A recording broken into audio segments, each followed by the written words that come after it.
There's nothing more cool than being hugged by someone you like. But if someone tries to touch you in a place or in a way that makes you feel uncomfortable, that's no good. Sexual harassment.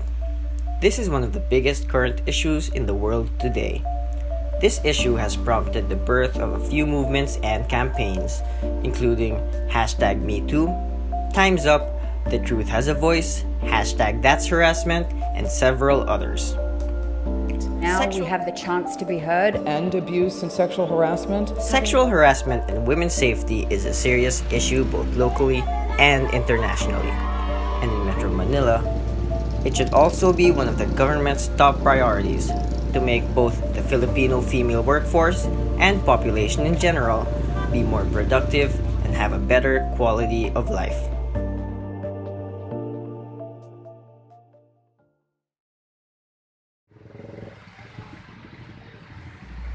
The Philippines in particular is considered one of the places that are the least safe for women internationally. There is, however, a lack of researches and studies conducted specifically in the Philippines and Metro Manila on this topic in particular. According to studies, 3 out of 5 females have already experienced sexual harassment in Metro Manila in one way or another. Aside from the Middle East, Southeast Asia and the Philippines in particular have high rates of sexual harassment, like catcalling and even domestic violence and rape. There are numerous accounts of females who have been sexually harassed here in Metro Manila. As the statistics show, 3 out of 5 females have already experienced being sexually harassed in their lifetime. So, meron akong kaibigan na parang umamin siya na yun nga, nagkagusto siya. Pero nireject ko siya. Tapos akala ko okay kami, cool kami. Pero yung isa kong kaibigan, hindi niya alam niya kasi yung Facebook account ng kaibigan ko yun. Tapos, parang hindi niya sinasadya na makita yung mga messages. Parang GC yun na puro lalaki.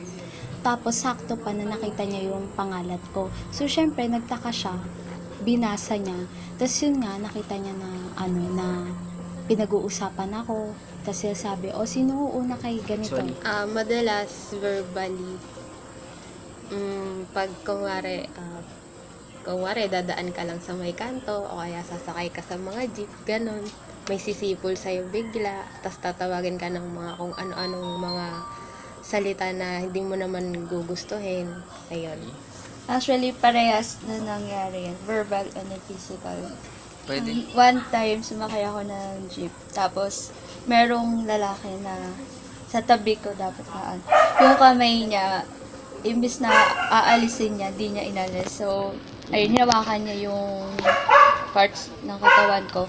Tapos, parang syempre nagulat ako. Tapos yung meron din ako na experience naman na verbal naman. Naglalakad ako pa uwi sa amin, tapos madilim yung daan doon. Tapos merong mga construction worker doon na, tapos, inaaya niya ako na, Miss, tara dito, gano'n. Di daw siya busy, available daw siya that night. Yeah. It is usually considered that harassments usually occur in dark, ominous places. Yet victims state that sexual harassment cases occur anywhere, whether day or night. Kahit saan kasi nangyayari siya, kahit sa school or yung sa naglalakad ka lang. Wala namang pinipiling lugar yung harassment. So, parang anytime pwede siyang mangyari.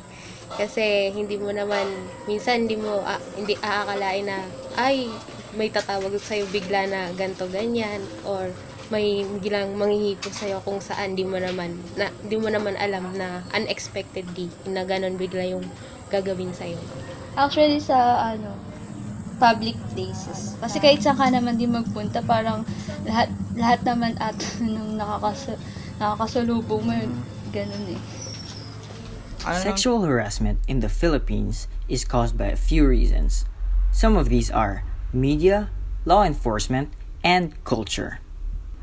Today's various forms of media tend to depict women in an inaccurate and sometimes objectified manner. Mainstream media, cinema and TV in particular, tend to depict women as to be for the pleasure of males, may it be through depiction of rape in movies or even just through simple costume designs for actresses in films that cater to the male demographic. Yung mga palabas kasi ngayon, parang palaging may bed scene or rape scene. Kasi yon parang natitrigger niya yung kaisipan ng mga tao. Kasi tayo kasi kung ano yung nakikita natin, ginagaya natin.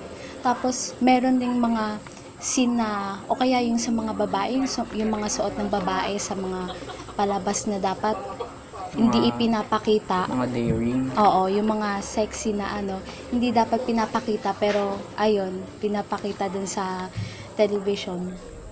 Although this trend has been slowly decreasing, mainstream media still continues to depict women as objects of pleasure, may they be blatantly or subliminally. Aside from film and TV, advertisements are also guilty of depicting women as objects for men's pleasure.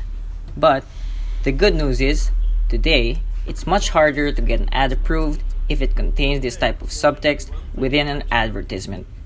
Law enforcement in the Philippines is considered to be ineffective, but there are laws that have been passed that directly addresses sexual harassment. One of these is Republic Act 7877. Republic Act 7877, or the Anti-Sexual Harassment Act of 1995, states that the state shall value the dignity of every individual, enhance the development of its human resources, guarantee full respect for human rights, and uphold the dignity of workers, employees, applicants for employment, students, or those undergoing training, instruction, or education. Towards the end, all form of sexual harassment in the employment, education, or training environment are hereby declared unlawful. Siguro sa lack of enforcement. Kasi, di ba, pansin nyo naman these days, parang hindi binibigyan pansin ng gobyerno natin na ito sexual harassment lang, hindi naman ganun seryoso, although meron na silang pinapatupad na batas ngayon na about na mapaparusahan yung mga taong nang sexual harass dun lang sa certain place, pero parang pag sa buong bansa meaning parang wala pang ganun. So parang sana meron na yung pang buong bansa para di naman ganun na limited lang yung batas na napapatupad about sa sexual harassment. Even though laws are in place to address these concerns, both police corruption and poor implementation cause sexual harassment to still be widespread. Which brings us to Filipino culture, wherein it is, to an extent, considered normal behavior for men to catcall and for women to submit to this reality and adjust their lifestyle and personal choices to avoid sexual harassment. In turn, this affects each Filipino woman's mindset. It has been found that a significant number of victims blame themselves for being sexually harassed. Daghang rape ang Davao. Basta daghang gwapa, daghang rape yun na. Ang napasok sa isip ko, kasi ni-rape, napakaganda. Dapat ang mayor muna ang mauna. We hope that the president might be more careful in the use of language. One reason as to why this kind of culture still prevails is because of the country's leader, its president, Rodrigo Duterte. Rodrigo Duterte has made a name for himself by creating a persona wherein he presents himself as an honest man, with strict rules. Throughout his presidency, he has remained loose-lipped and wasn't scared to swear and make controversial statements. Included in these controversial statements are the many times that he made statements about being open to rape and objectification of women. Ako asa mo ko makigbuwag na mo, bahala ka na. Kapyot yung ko si mong pante, bahala mabugto ng garter niya. And due to the fact that he is the country's president, there are sure to be a large number of people who follow in his footsteps and consider sexual harassment as not such a big deal. Harassment can be solved through a number of solutions, and the best and most basic way to solve harassment is through proper education. This may not be an instant solution, but it's the best solution that's also long-term.